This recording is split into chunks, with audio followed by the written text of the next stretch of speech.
할렐루야. 이렇게 한 주를 시작하는 첫날, 올 한 해 마지막 주일, 주의 전으로 예배 자리로 오신 여러분들 환영하고 축복합니다. 우리 옆에 있는 분들하고 서로 한번 인사합니다. 성령 충만. 또 앞뒤에 있는 분들하고도 인사합니다. 사랑합니다. 축복합니다.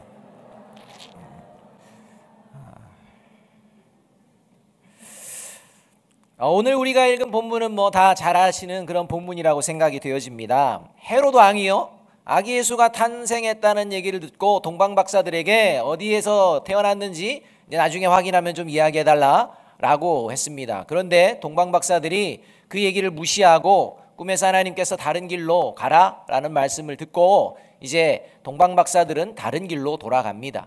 이것을 헤롯이 알고서 이제는 아기 예수를 죽이려고 하는 계획을 짜고 실행에 옮깁니다. 이런 과정 가운데에 이 헤롯이 아기 예수를 죽이고자 한다는 이 소식을 요셉과 마리아가 알고서 이제 애굽으로 도망을 갔다가 다시 헤롯 왕이 죽은 뒤에 그 애굽에서 이스라엘 땅으로 돌아오고 또 나사렛이라는 동네에서 살게 되었다라고 기록하는 본문이 오늘 본문의 내용입니다. 여러분, 하나님의 아들이신 예수님이요, 사람인 요셉과 마리아의 도움으로 목숨을 부지한, 목숨을 잃지 않은 내용이라고도 우리는 생각할 수가 있습니다. 요셉과 마리아가 없었다면 하나님의 아들이신 예수님은 죽을 수도 있었겠다라는 생각도 할 수가 있다는 것입니다. 여러분, 이 부분을 좀 잘 한번 생각해 보면요, 우리가 좀 이해를 할 수가 없는 부분이 생겨날 수가 있습니다. 하나님이 사람의 도움이 전혀 필요 없는 하나님이신 이 예수님이 왜 사람의 도움을 받게 되었다고 성경은 기록할까? 왜 성경은 굳이 하나님의 아들을 사람의 손에 부탁해서 사람의 손, 피조물의 손에 의해서 이 생명을 유지할 수 있도록 했다라고 기록하고 있을까? 우리가 생각해 보아야 한다는 것입니다. 이건 하나님의 입장에서는요, 속된 말로 자존심이 상하는 그런 문제입니다. 모든 만물을 지으신 하나님이 어떻게 그 피조물 중에 한 존재한테 하나님을 맡긴다는 것입니까? 하나님은 능력이 없는 하나님입니까? 이런 생각을 우리가 할 수 있다는 것입니다. 따라서 이 본문을 통해 하나님께서는요, 저와 여러분, 이 땅을 살아가는 그리스도인들에게 아주 분명한 메시지를 전달해 주고 계신다는 것을 우리가 알아야 합니다. 그것은 뭐냐? 예수님을 믿는 그리스도인들이 이 땅을 어떻게 살아가야 되느냐, 이것을 가르쳐 주고 계신다는 것입니다. 예수 그리스도를 믿는 그리스도인, 어떤 존재로 이 땅을 살아가야 되느냐? 복음을 지켜내는, 복음을 수호하는 존재로 살아내야 한다라고 말씀하고 있다는 것입니다. 복음의 핵심이요, 복음의 근원인 예수 그리스도를 그 삶의 자리 가운데에 지켜낸 이 요셉과 마리아와 같은 모습이 저와 여러분이 이 땅을 살아가는 동안 저와 여러분에게 허락하신 이 아름다운 복음을 지켜내는 복음의 수호자로 살아내기를 원하시는 하나님의 마음이 고스란히 담겨져 있다는 것입니다. 여러분, 저와 여러분 살아온 생애가 더 많습니까? 앞으로 살아갈 생애가 더 많습니까? 말도 안 되는 질문하는 것 같습니다. 여러분 앞으로 지금까지 산 생애가 많습니까? 앞으로 살 생애가 많습니까? 이제 여기서 우리의 성경적인 기본적인 지식이 드러나게 되는 것입니다. 우리는 특별히 그리스도인에게는 살아온 생애가 더 많을까요? 앞으로 살 생애가 더 많을까요? 그렇죠. 그리스도인의 생애는요, 살아온 생애가 많은 게 아닙니다. 살아온 생애는 아무것도 아니고요, 앞으로 살게 될 생애가 영원하다는 것입니다. 이걸 믿는 게 그리스도인입니다. 그래서 그리스도인은요, 죽음을 두려워하지 않는 것입니다. 내 생애가 이제 얼마 남지 않았다, 이런 생각하지 않습니다. 왜냐하면 예수 그리스도를 믿는 순간 복음이 저와 여러분을 찾아와서 저와 여러분의 생명을 영생으로 바꾸게 하신 줄로 믿습니다. 이 영원한 생명을 가진 존재는 그래서 이 땅을 이제 이 땅에서 남아있는 동안에는 이 복음을 지켜내고 복음을 보여내는 삶을 살게 된다는 것입니다. 그래서 복음의 수호자로 살아가게 됩니다. 이것을 오늘 이 요셉과 마리아를 통해서 말씀해 주고 있다는 것입니다. 주일이 되면요, 한 가지 이상한 현상이 일어납니다. 그게 뭐냐면 주일만 되면 교회에 사람들이 모인다는 것입니다. 도대체 주일 교회에 모이는 사람은 누굽니까? 옆에 있는 사람 보십시오. 남 얘기가 아니에요. 옆에 있는 사람 도대체 누굽니까? 도대체 왜 주일만 되면 그냥 어김없이 교회에 모이냐는 겁니다. 왜입니까? 그 안에 복음이 있기 때문입니다. 그 안에 복음이 있기 때문입니다. 우리가 읽은 본문에 등장하는 요셉과 마리아처럼 저와 여러분에게 주어진 삶의 자리를 주님이 주신 그 복음을 끝까지 지키고 수호하는 복음의 수호자들이 되시기를 주님의 이름으로 축복합니다. 우리 옆에 있는 분들에게 서로 얘기해 줍니다. 당신은 복음의 수호자입니다.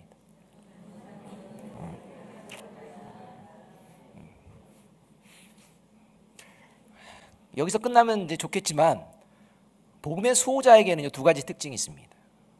저와 여러분이 올 한 해를 마무리하면서 올 한 해 내가 정말 복음의 수호자로 살았는지, 아니면 이제 남은 이 땅에서의 삶의 자리에서 복음의 수호자로 살아낼 수 있는 그런 존재인지를 오늘 말씀을 통해 두 가지만 우리가 살펴보았으면 좋겠습니다.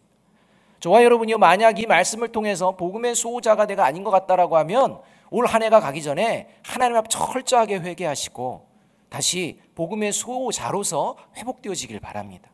만일 복음의 수호자로 내가 잘 달려가고 있다면 주님께서 베풀어 주시는 2020년도 하나님이 기뻐하시는 복음의 수호자로 복음의 빛을 발하는 저와 여러분의 삶이 되어지기를 주님의 이름으로 축복합니다. 그렇다면 복음의 수호자의 특징 첫 번째는 뭐냐? 그게 뭐냐면요, 사람의 생각을 내려놓고 하나님의 말씀을 순종하며 지키려고 한다는 것입니다. 복음의 수호자의 특징이 그겁니다. 온통 사람의 생각으로 가득한 이 세상 속에서요, 그리고 온통 내 생각으로 살아가려고 하는 그 삶의 자리자리마다요, 잠시 내 생각을 내려놓습니다. 그리고 하나님의 말씀이 무엇인지를 듣고 그 말씀을 순종하며 살아내려고 힘쓴다는 것입니다. 이게 복음의 수호자의 특징입니다. 오늘 본문을 보면 요셉과 마리아는요, 이 애굽에 피신할 때요, 애굽에서 피신을 합니다. 애굽으로 피신을 합니다. 그리고 이 애굽에서 다시 이스라엘로 돌아옵니다. 이스라엘로 돌아왔다가 다시 나사렛이라는 동네로 갑니다. 이 모든 과정마다 맨 앞에 등장하는 게 뭐냐? 하나님의 지시하심입니다.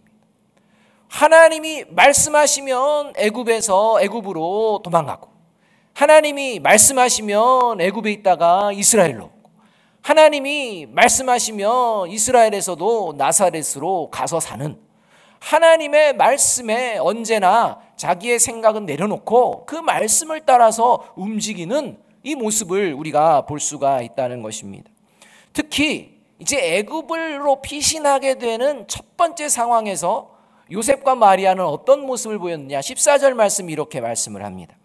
14절 말씀 함께 한번 읽어볼까요? 시작.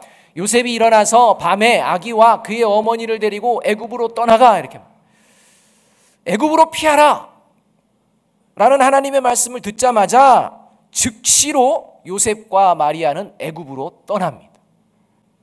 여러분, 지금 요셉과 마리아는요, 이제 막 아이를 낳은 마리아는 산모입니다.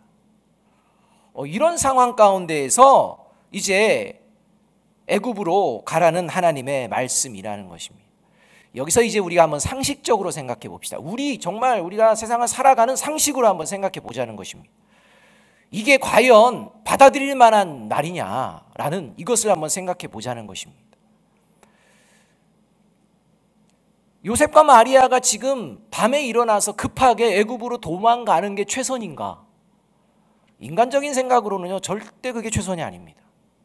여러분, 저와 여러분이요, 이 본문을 만나면 이게 뭐야?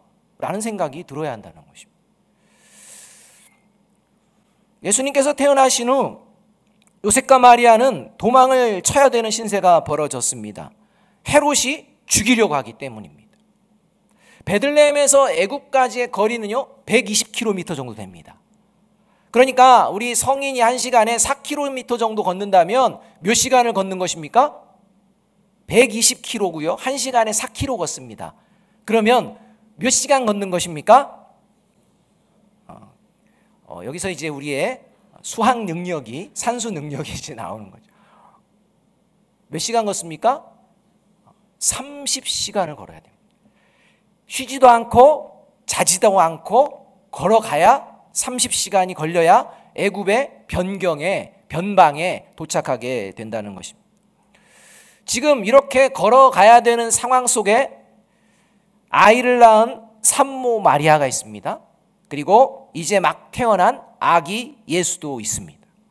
이제 태어난 아기를 데리고 산모를 데리고 뭐 말 같은 노새에 태웠는지는 모르겠지만 어쨌든 그 걸어가는 속도는 일반적인 걸음걸이의 속도보다 훨씬 늦었을 것입니다.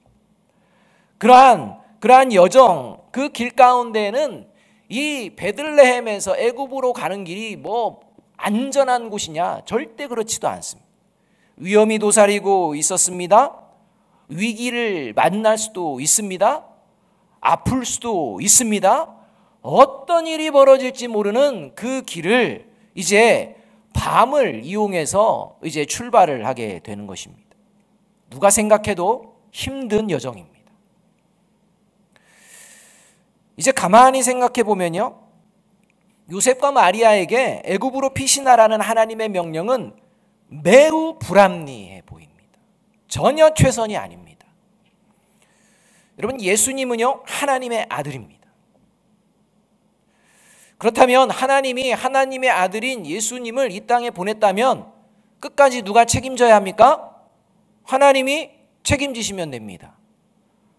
그러면 하나님의 아들인 예수님이 죽지 않도록, 그 생명이 위협을 받지 않도록 모든 만물과 역사를 주관하시는 하나님께서 예수님을 해하지 못하도록, 죽이지 못하도록 어떻게 하면 간단하게 해결되겠습니까?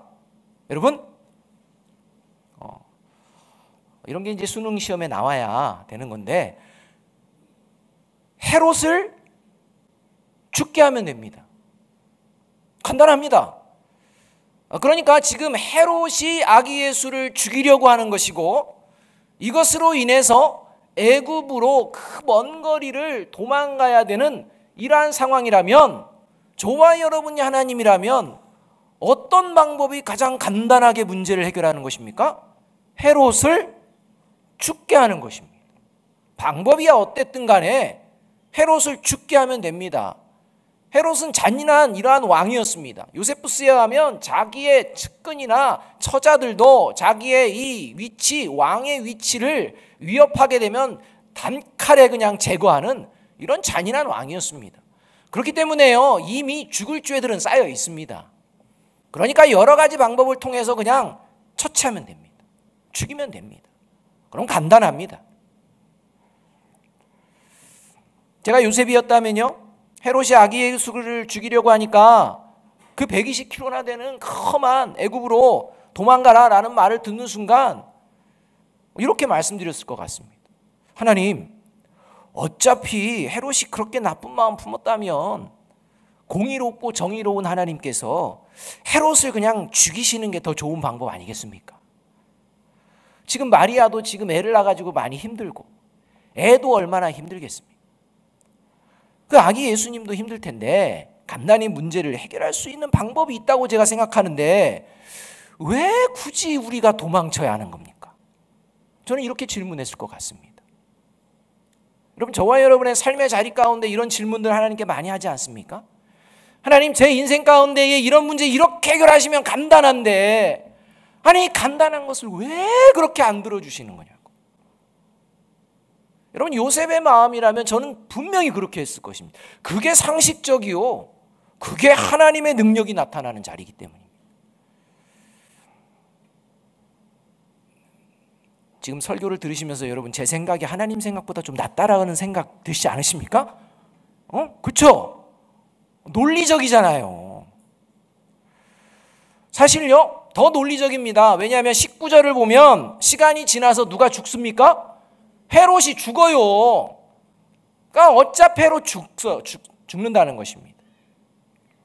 그리고 하나님께서는 20절에 가면 애굽으로 도망간 요셉과 마리아에게 다시 애굽으로 떠나서 이스라엘로 가라 이렇게 말씀합니다. 어차피 헤롯이 죽을 것이라면 요셉과 마리아가 그 120km나 되는 그 애굽으로 힘들게 피신했다가 다시 죽고 나니까 자리 잡고 살만하니까 또 야 이제 이스라엘로 가 해가지고 다시 120km가 넘는 그 길을 다시 이스라엘로 돌아오는 힘든 일 굳이 반복하지 않아도 되는 것이 뭡니까? 헤롯이 예수님을 죽이려고 마음 먹었을 때 헤롯이 죽으면 됩니다. 그러면 애굽에 갈 일도 없고 애굽에 갔다 다시 돌아올 일도 없고 아기 예수님과 동네 정해가지고 그냥 살고 있었으면 됩니다. 여러분 제 생각이 하나님의 생각보다 더 좋지 않습니까? 여러분 솔직하게 대답해 보세요. 더 좋잖아요.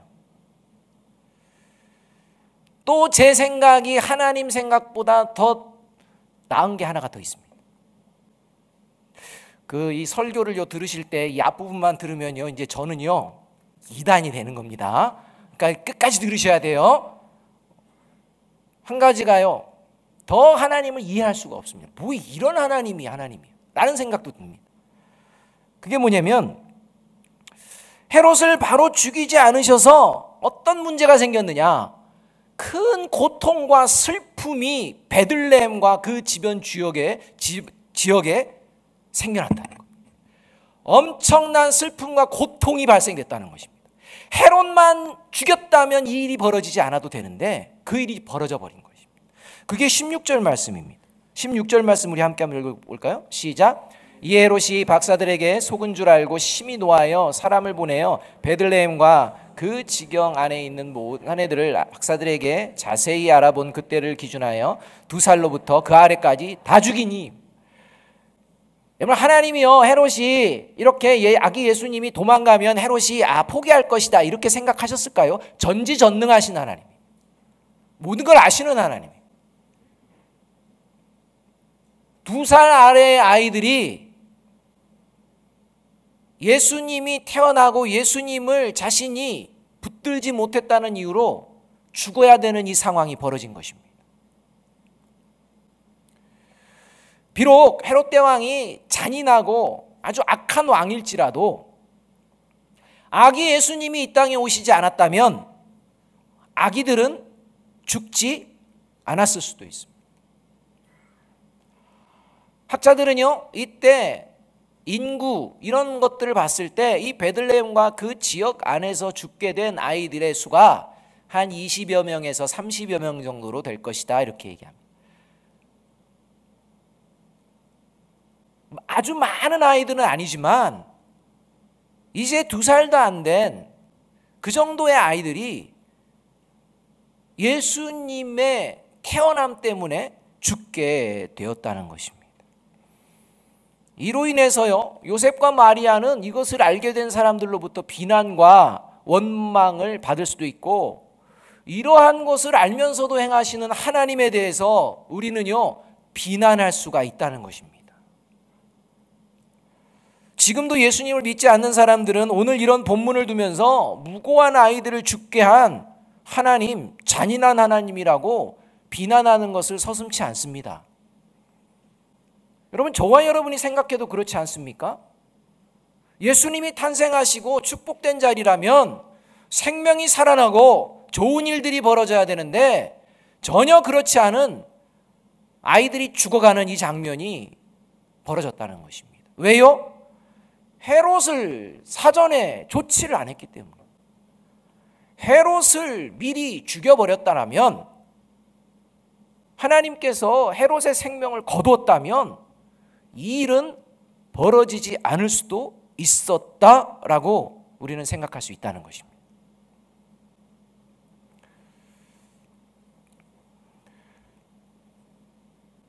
더 나아가서 하나님의 이해할 수 없는 모습이 또 등장합니다. 이제 헤롯이 죽은 뒤에 헤롯의 아들이 헤롯의 뒤를 이어서 유대 임금이 됩니다. 그리고 이 소식을 듣고서 이제 이스라엘 땅으로 돌아왔는데, 또 이 아켈라오가 아기 예수와 자신들에게 어떤 일을 벌일지 몰라서 두려워하는 가운데에 이제 하나님께서 나사렛으로 가도록 인도하셨다는 것입니다. 이게 이해할 수 없다는 것입니다. 여러분, 나사렛이 그 이스라엘의 많은 동네 중에 왜 나사렛입니까? 나사렛은요, 아이 키우기에 좋은 곳이 아닙니다. 예수님이 사셨던 나사렛 동네에 대한 성경은 이렇게 소개합니다. 요한복음 1장 46절입니다. 요한복음 1장 46절은 나사렛 동네를 이렇게 설명하는 것입니다. 같이 한번 읽습니다. 시작.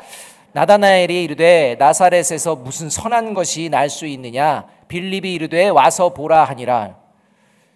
여러분, 나다나엘이 생각할 때 유대인의 위대한 이러한 이스라엘 놓고 기도하는 이 기도의 사람이 생각했을 때요, 나사렛은요 어떤 곳이냐?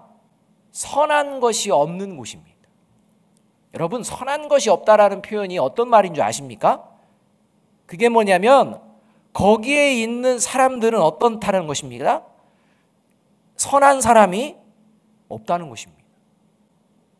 선한 것이 날 수가 없다, 이 말은 거기서 살아가는 사람들의 형편은 형편없다는 겁니다. 선이라고는 찾아볼 수 없는, 선이 그 안에서 존재할 수 있는 그런 지역이 아니라는 것입니다.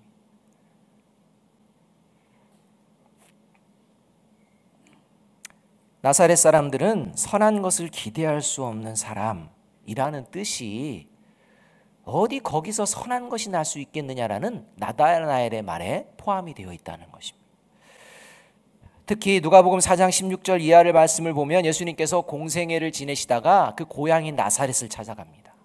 이 나사렛을 찾아가서 이 회당에서 하나님의 말씀을 전할 때 처음에 그 말씀을 들으면 막 놀라고 이렇게 하다가 예수님께서 계속 말씀을 전하자 이 나사렛 회당에 모인 나사렛 사람들이 행한 행동이 이제 이렇게 등장을 합니다. 누가복음 4장 28절 29절입니다.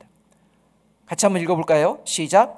회당에 있는 자들이 이것을 듣고 다 크게 화가 나서 일어나 동네 밖으로 쫓아내어 그 동네가 건설된 산 낭떠러지까지 끌고 가서 밀쳐 떨어뜨리고자 하되, 그러니까 살아계신 하나님의 아들인 예수님께서 하나님의 말씀을 이제 나사렛 동네에 와가지고요, 고향이어서요 희망을 가지고 기대를 가지고 선포를 하십니다. 하나님의 말씀을 선포하며 나아갈 때 나사렛 사람들이 그 하나님의 말씀을 듣고서 어떻게 했느냐? 화가 났다는 거예요. 그리고 예수님을 죽이려고 낭떠러지까지 가는 이러한 어처구니 없는 일이 벌어진 곳, 그곳이 나사렛이라는 것입니다. 선한 것을 기대할 수 없는 사람들이 모여 살았던 곳 나사렛. 여러분, 저와 여러분이라면 이러한 선한 것이라고는 기대할 수 없는 사람들이 모인 그러한 지역으로 이제 막 자라고 있는 자녀를 데리고 이사 가시렵니까? 여러분, 안 갑니다. 안 갑니다. 근데 하나님은요, 거기 가라는 겁니다. 거기서 키우라는 겁니다. 하나님의 아들이신 예수님을 키우는 요셉과 마리아를 도망치는 신세가 되게 하시고 무고한 아이들을 죽게 했다는 비난도 들으시고 애굽이라는 타국에서 살아가게 하시고 다시 이스라엘로 돌아오게 하셔서는 선한 것이라고는 기대할 수 없는 사람들 틈에서 살도록 하시는 하나님. 여러분, 도대체 하나님은 왜 하나님 스스로 사람들에게 비난의 대상이 스스로 되는 행동을 이렇게 하시는 것일까요? 저와 여러분이 생각하기에, 아니 제가 생각하기에 헤롯만 죽었다면 이후에 모든 문제가 해결이 될 텐데 왜 굳이 하나님은 제가 생각하는 그 생각보다도 못하는 이러한 모습으로 나사렛까지 예수 그리스도를 인도하신 것일까요? 왜 그렇다고 생각하십니까? 그 답이 어디 있느냐? 그게 바로 요셉과 마리아에게 있다는 것입니다. 저와 여러분의 생각으로는요, 이건 불합리합니다. 그런데 요셉과 마리아의 생각은 불합리한 것일까요? 안 그랬다는 것입니다. 요셉과 마리아는요, 토달지 않았습니다. 자기 생각 내려놓습니다. 하나님이 말씀하시면 움직입니다. 떠나라 하시면 떠납니다. 멈추라 하시면 멈춥니다. 다시 떠나라 하시면 떠납니다.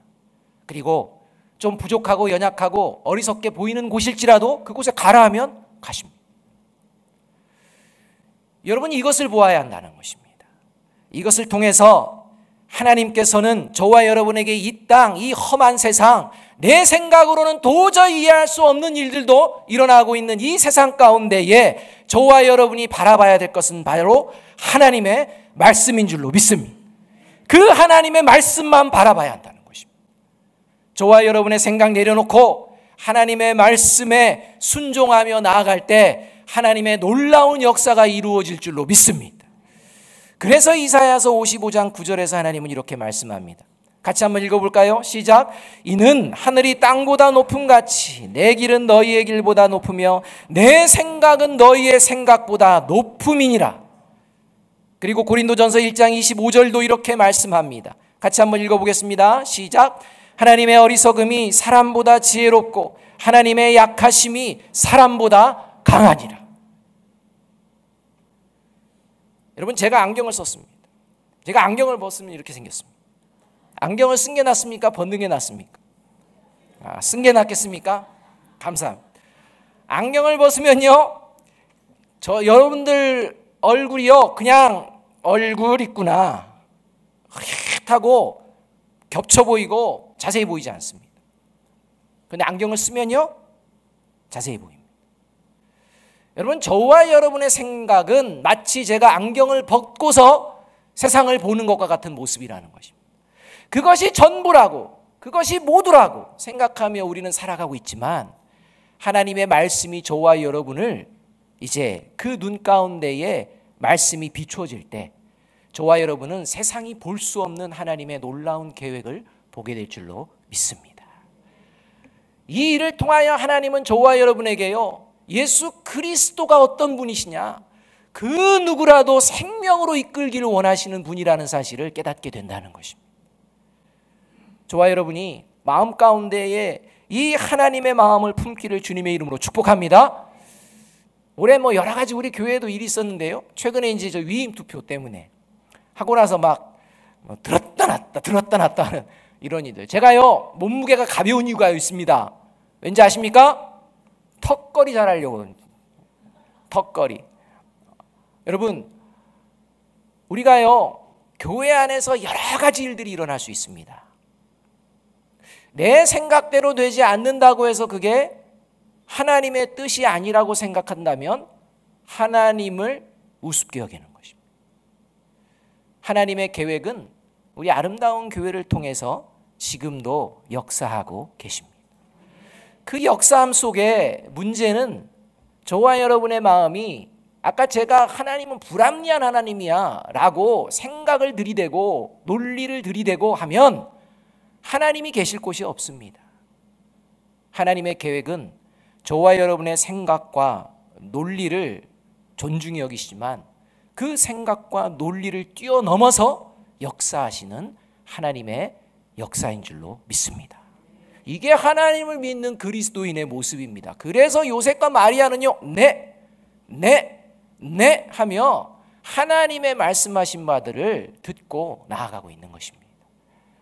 하나님께서는 우리 아름다운 교회를, 아름다운 성전을 건축하며 모두가 하나됨으로 예수 그리스도의 머리로 연합되라고 말씀하고 계십니다.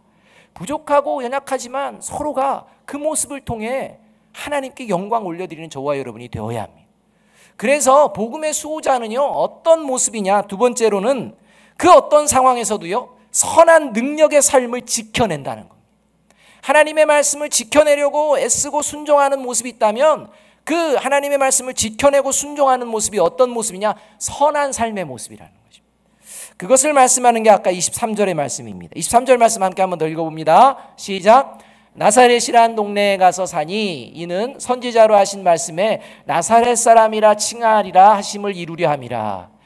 왜 예수님이 그렇게 선한 것이라고는 찾아볼 수 없는 사람들, 그렇게 강팍한 사람들이 있는 그곳에서 살게 되었느냐? 하나님이 예비하셨다는 것입니다. 하나님이 이미 이사야서 말씀을 통해 나사렛 사람이라 칭함을 받으리라 했기 때문에 보내셨다는 것입니다. 여러분, 이 나사렛이라는 용어가요, 어디에서 나오느냐? 이사야서 11장 1절에서 나옵니다.